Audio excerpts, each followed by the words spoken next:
nggak usah terlalu diladenin. Kamu juga nggak usah marah, nggak usah diladenin, kamu nggak usah marah. Biasanya kamu ngeladenin atau kamu diem. Saya ngeladenin, setelah jangan, gitu. Jangan. Sekarang jangan ngeladenin, nanti.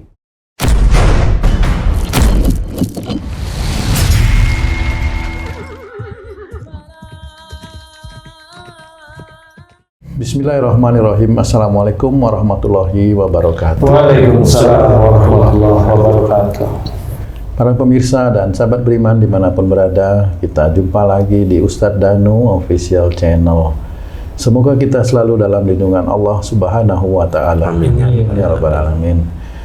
Pada kesempatan kali ini kita akan ngaji lagi bersama guru kita semua, Pak Ustadz Danu. Assalamualaikum Pak Ustadz. Waalaikumsalam warahmatullahi wabarakatuh. Amin ya Rabbal Alamin. Pak Ustadz, Atung, saya jangan nanya nih. Oke. Kan saya jarang nanya. Enggak apa. Gimana sih, monggo. Temen saya ini pengantin baru, Ustadz. Tinggal sama mertuanya, Ustadz. Dia punya adik ipar tuh yang belum nikah, laki semua. Mertua ini, terutama yang perempuan ya, Ustadz, selalu tuh apa-apa nyuruh teman saya ini, Ustadz. Apa aja pekerjaan, suruh sana, suruh sini, sampai istri teman saya ini, ya, ikut-ikutan juga dukung orang tuanya, nyuruh sana, nyuruh sini. Oh, ini si suaminya ya? Gitu kan. Jadi si suaminya ini udah kerja. Oke. Bahkan mau lebaran ngecat rumah tuh disuruh tuh. Tapi kan nggak berani marah gitu. Tapi jadinya ngerundel sih gitu. Gimana nih, yang lain nggak disuruh malah disuruh gitu kan. Ini ngadapin mertua seperti ini gimana nih, Ustaz? Ya. Bismillahirrahmanirrahim. Assalamualaikum warahmatullahi wabarakatuh. Waalaikumsalam warahmatullahi wabarakatuh. Amin ya rabbal alamin. Ya, memang kalau ada film bioskop itu mertua versus menantu kan aja gitu ya. Bener. Tapi jarang ya, Ustaz, kalau yang mantunya lagi jarang ya. Jarang. Nah, ini gini, ada beberapa hal ini.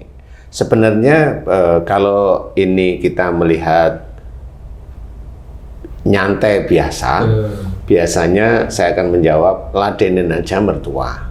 Itu ladenin ya. Ladenin itu Senangkan hatinya. senangkan hatinya. Karena apa? Karena itu bisa aja menjadikan nanti temennya Haji J itu dimudahkan oleh Allah Ta'ala itu rizki-rizkinya. Biasanya itu begitu. Cuma kalau umpamanya seperti itu, temennya Haji J seperti itu, makanya saya pesan ladeni. Kemudian kalau istri itu nyuruh-nyuruh, nah di titik istri nyuruh-nyuruh ini, Haji bilang sama temennya bahwa nyuruhnya itu di koridor mana, koridornya mana nih. Kalau koridornya itu memang istri minta tolong nih. Ya, saya bilang masih boleh. Tetapi kalau istri itu nyuruhnya itu koridornya lain sebenarnya. Jadi di luar minta tolong. Jadi ada sesuatu yang akhirnya si suami itu disuruh mengerjakan sesuatu yang memang bukan tugasnya suami umpamanya. Gitu. Nah, di titik itu si suaminya harus menegur, tapi yang baik-baik ya, negur sama istrinya. Ini kan bukan nganu saya, kenapa kamu kok nyuruh saya seperti ini? Kok kamu kok mirip seperti ibumu umpamanya. Tapi yang baik ya. Tapi biasanya si istrinya temennya Haji C bisa bilang, lah kan saya anaknya, itu bisa. Tetapi tetap bilang, temennya harus bilang, aku kan imammu. Gitu. Tapi ada tapinya lagi nih, harusnya dengan ngomong begitu, istrinya temennya Haji C itu harusnya memahami. Tapi kalau nggak paham, dia ada satu hal lagi dia. Kan kita ada di rumah, Nah, mama, ya susah begitu. jangan sampai istrinya ngelapor orang tuanya. Jadi ada beberapa kendala kalau sudah seperti itu. Bisa aja karena istrinya itu sebenarnya juga nggak sayang-sayang amat sama suaminya, itu bisa aja si istri itu laporan kepada orang tua. Nah ini malah lebih Kacau. bahaya, lebih kacau karena itu bisa aja perkawinannya di ujung Tanduk. jarum. Artinya sakit gitu kalau loh. nusuk. Iya, itu sakit loh. Tanduk kan nggak sakit-sakit amat kalau cuma di ujung. Gede loh Bang, tanduk. Saya bilang ke teman saya, udah pindah aja rumah, jangan nyampur gitu. Bener gitu Ustaz? Boleh sebenarnya. Jadi kasus seperti itu boleh. Jadi kalau temennya bilang, nah itu saya mau pindah tapi apa? Dompetnya yang nggak mau pindah. Gitu. Serba salah itu ya. Kan masalah lagi jadi. Jadi dengan kondisi seperti itu, temennya Haji C harus belajar sabar. Ya, dia harus ngeladenin orang tua loh khususnya ya. Ini ngeladenin kalau diminta ini, diminta itu, memang harus ngeladenin. Ya udahlah nggak apa-apa. Tapi nggak boleh jengkel ya Ustaz.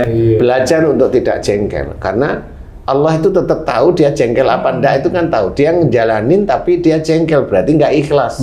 Kalau dia jalanin dia nggak ikhlas, berarti nggak jadi amal soleh. Kalau itu tidak menjadi amal solehnya karena nggak ikhlas, nanti rizki yang harusnya disiapkan oleh Allah Ta'ala baik, malah nggak jadi diturunkan untuk si temannya Haji C. Pak Ustadz, apakah sama derajatnya itu Pak Ustadz? Orang tuanya sama mertuanya itu apakah sama gitu Pak Ustadz? Insya Allah sama. Oh gitu ya. Sama. Itu kan karena kamu mengambil istri. Jadi kalau ibaratnya seperti ini, umpamanya ada seorang laki-laki nikah dengan janda. Kalau memang itu belum disentuh ya masih seperti itu. Tapi kalau sudah disentuh berhubungan suami istri, ya anaknya itu ya anak dia. Anaknya si janda itu ya anaknya dia. Gitu.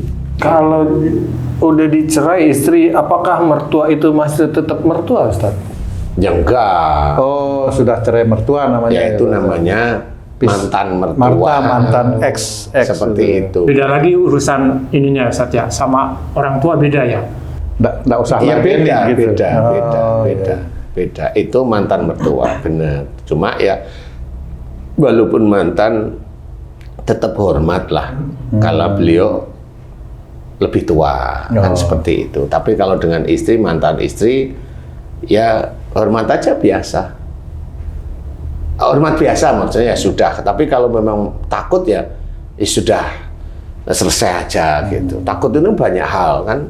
Takut itu kalau memang istrinya galak ini nanti hormat dikira kembali nanti kan gitu. Walaupun masih boleh ya, tapi kan nggak tahu ya istilahnya ya.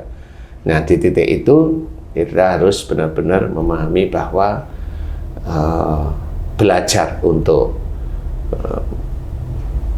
istilahnya berbakti dengan mertua. Kalau keadaannya itu memang belum punya rumah, ya mau gimana lagi. Nah kalau memang itu berbakti dengan mertua itu insya Allah nanti juga kalau dengan ikhlas ya, kalau dengan ikhlas itu Allah pasti nanti akan menyiapkan rezeki yang agak lebih, biasanya seperti itu. Karena biasanya kalau seorang anak yang berbakti dengan orang tua itu beneran, biasanya rezekinya itu dilebihkan, biasanya ya. Ini saya tidak cerita bahwa ada orang anak yang rezekinya lebih tapi dia tidak berbakti dengan orang tua, ada seperti itu. Tapi ini bagi yang berbakti, karena yang seperti itu rezekinya biasanya nggak berkah. Dia nggak berbakti sama orang tua, tapi punya harta baik, nggak berkah biasanya. Insya Allah seperti. Tapi kalau anak yang berbakti pada orang tua, ibadahnya bagus dan sebagainya, ya insya Allah rezekinya akan dilebihkan, insya Allah berkah. Seperti itu. Jadi bagaimana mengatasi persoalan tersebut? Dia bisa pindah rumah. Bagaimana? Saya nggak punya uang, ada untuk kos nggak? Kira-kira cukup nggak untuk kos? Atau kontrak rumah? Kalau kontrak rumah kayaknya cukup nih. Sudah kontrak rumah dulu. Itu menjaga semuanya. Tapi kalau memang si mertuanya tadi itu nyuruhnya itu masih wajar, ya sudah nggak apa-apa diladenin aja. Kan wajar ya nyuruh itu. Paling korban tenaga tuh ya. Seperti itu Ci kalau saya ya. Korban tenaga tok lah istilahnya. Udah diladenin aja dan belajar ikhlas. Nah, karena begini, saya pernah menerima kasus yang seperti itu. Ada seorang mbak-mbak lah, ibu-ibu muda lah istilahnya ya. Ibu-ibu muda itu yang nangis bertemu sama saya. Kemudian dia cerita, aku tuh selalu dimarah sama mertua, mirip seperti itu ya. Waduh, kata-katanya nggak enak Ustaz. Saya harus bagaimana ini? Nah, saya hanya bilang, marahnya gimana sih? Ini. Oh ya sudah, gini aja. Nggak usah terlalu diladenin. Kamu juga nggak usah marah. Nggak usah diladenin, kamu nggak usah marah. Biasanya kamu ngeladenin atau kamu diem. Saya ngeladenin, Ustaz lah. Jangan, gitu. Jangan. Sekarang jangan ngeladenin. Nanti tanya minta maaf sama ibu mertua, khususnya ibu mertua. Kemudian nanti kalau ibu mertua itu ngomelin kamu, marah, kata-kata yang tidak enak, cukup kamu itu bertasbih. Subhanallah. Lirih aja cukup, nggak usah ibu mertuamu denger aja.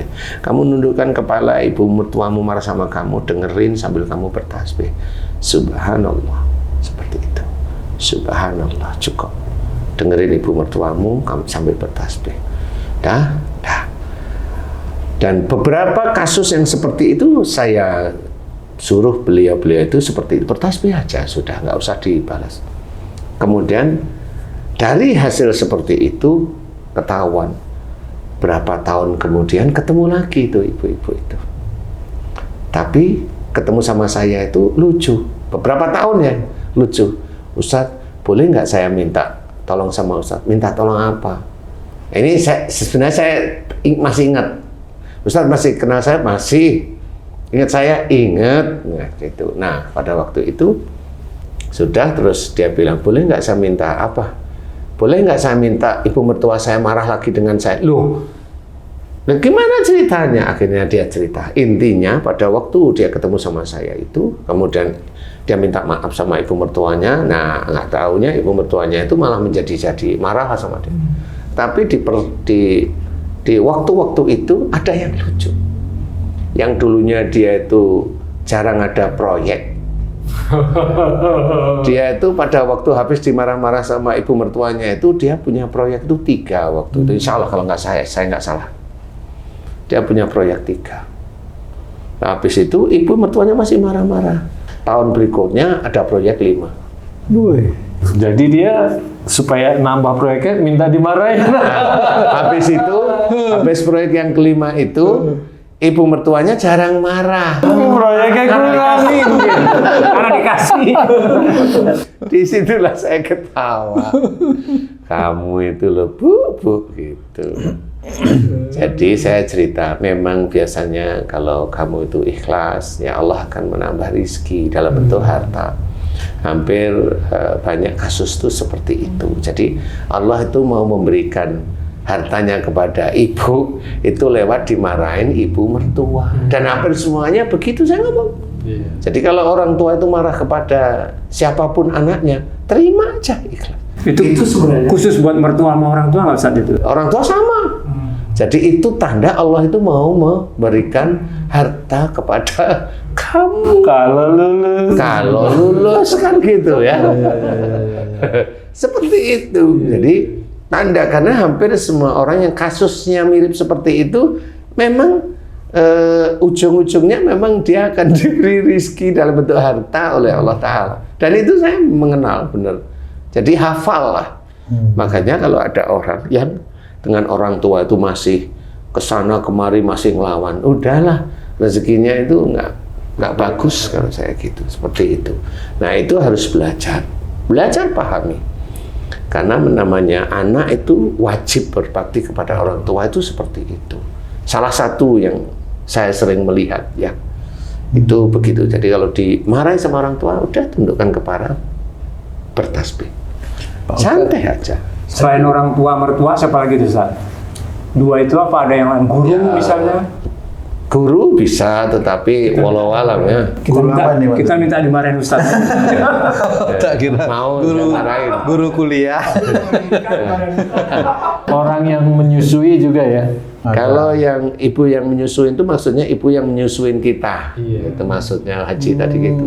Ya kita harus harus tundukkan kepala, kemudian bertasbih, cukup itu aja. Sampai berapa lama, di titik itulah nanti Allah akan memberikan rizkinya. Dan Allah tahu kapan itu dicukupkan. Makanya pada saat ibu-ibu muda tersebut itu ketemu saya bilang, kayaknya memang sudah dicukupkan rizki dalam bentuk harta untuk kamu melalui ibu mertua kamu. Jadi kamu minta saya suruh doain agar ibu mertua marah, ya salah dong saya. Karena marah itu tidak boleh, kok saya suruh mendoakan agar marah. Nah, tidak boleh seperti itu. Jadi sudah dicukupkan. Nah, nanti kamu kalau udah belajar seperti itu, dimarahin dengan suami kamu, ya tundukkan kepala. Itu juga mirip, ya. Tapi nggak boleh membantah, nggak boleh ini. Yaitu hubungannya dengan mana, ya saya juga belum tahu kalau dengan suami, ya. Biasanya gitu. Kalau memang suaminya ngawur, apalagi KDRT, ya itu kalau semakin nunduk, semakin mendengarkan aja dan bertasbih, itu nanti semakin jalannya akan diberikan oleh Allah Ta'ala. Bisa aja putus dengan suaminya. Nah, sehingga dia menemukan suami yang lebih baik. Dan ya, insya Allah hartanya juga lumayan bagus dari Allah Ta'ala. Seperti itu. Cuma ya harus. Jadi seorang itu kan tidak tahu hal ke depan. Hal gaib itu ke depan, maksud saya itu gaib, ya. Ke depan itu kan nggak tahu. Tapi ini salah satu yang beberapa kali itu terjadi seperti itu. Jadi mudah-mudahan ini bisa menjadi gambaran. Jadi dengan orang tua itu memang harus hormat, ngeladenin seperti itu. Jadi nanti temennya Haji C dinasihatin, udah ladenin aja, selama nyuruhnya yang nggak aneh-aneh, nggak manjat pohon kelapa terus terjun bebas, ya sudah lah. Yang sesuai kemampuan. Ya sesuai kemampuan, ya normal. Kalau ngecat ya normal aja. Kalau ini teman saya beda lagi kasusnya. Kalau teman saya itu bukan disuruh-suruh sama mertuanya Pak Ustadz, tapi ini kebetulan teman saya yang laki, istrinya yang perempuan itu malah dicurhatin sama mertuanya, berarti sama ibunya si laki gitu. Ibunya curhat ke mantunya, dicurhatin terus tentang suaminya mertuanya gitu loh. Jadi apa itu namanya? Ya, bapak. Sampai si istrinya itu ngomong sama saya, ketemu, aku udah nggak tahan itu, nggak enak juga mau ngasih petuah bagaimana, nggak ngerti kan, karena menggebu-gebu kayak membicarakan keburukannya itu bapak mertuanya itu Pak Ustadz. Terus saya bilang santai aja, ya udah kamu aja suamimu pindah. Sudah pernah ngomong, tapi malah nggak dikasih pindah sama ibu mertuanya. Kalau seperti itu gimana itu Pak? Bisa sakit nggak itu nanti itu istri teman saya itu? Ya sebenarnya tidak boleh ya. Istilahnya kalau keluarga itu ada aib, sebenarnya kalau bercerita ke orang yang tidak tepat memang tidak boleh. Itu harus ditutup. Nah, yang dianjurkan adalah menceritakan aib tersebut kepada orang yang tepat untuk mencari solusi. Nah, itu yang benar. Kalau menceritakan pada orang yang tidak tepat kan nggak ada solusinya, malah gibah namanya. Malah bisa disebarluaskan. Benar, makanya nggak boleh sebenarnya. Jadi membuka aib itu tidak, walaupun aibnya dia sendiri memang tidak boleh. Aib keluarganya dia dengan suaminya memang nggak boleh. Jadi memang tidak boleh. Nah, memang dalam kondisi yang seperti itu ya dikatakan kepada ibu mertuanya, Bu, janganlah sering-sering cerita ini keburukan bapak. Udahlah ibu, tenang. Aku tuh cerita begini biar unek-unekku keluar. Ya sudah, jadi memang nggak boleh seperti itu. Ya, kalau bercerita yang tepat itu maksudnya kalau urusan keluarga ya orang yang mengerti masalah keluarga, yang tahu agama, yang jelas ya. Tapi hanya urusan keluarga maunya ya, kalau tidak tahu masalah agama ya repot juga. Kecuali ada persoalan umpamanya ke psikolog atau psikiater umpama ya, ini ya monggo-monggo aja. Kalau memang itu masalah kejiwaan ya monggo-monggo aja sih, kan gitu ya. Nah itu belajar, sehingga temanmu kalau mau menjadi sepertinya kayak begitu, dia menerima masukan yang tidak baik dari ibu mertuanya, dia diam, dia tidak ceritakan, berpahala. Seperti Itu ya. Jadi intinya bagaimana caranya mengelola antara menantu dengan mertua ya seperti itu. Dan lebih banyak lagi kalau masalahnya yang lebih kompleks ya lebih banyak lagi. Tapi intinya ladenin aja mertua karena itu tetap orang tua kita. Seperti itu. Kita belajar, mudah-mudahan ini manfaat. Wallahu a'lam. Amin. Alhamdulillah, terima kasih banyak Pak Ustadz penjelasannya. Para pemirsa dan sahabat beriman dimanapun berada, demikian kajian kami kali ini. Mudah-mudahan ini bisa memberikan manfaat buat kita semua. Mohon maaf atas kesalahan dan terima kasih atas perhatiannya. Wassalamualaikum warahmatullahi wabarakatuh. Waalaikumsalam warahmatullahi wabarakatuh. Alhamdulillah.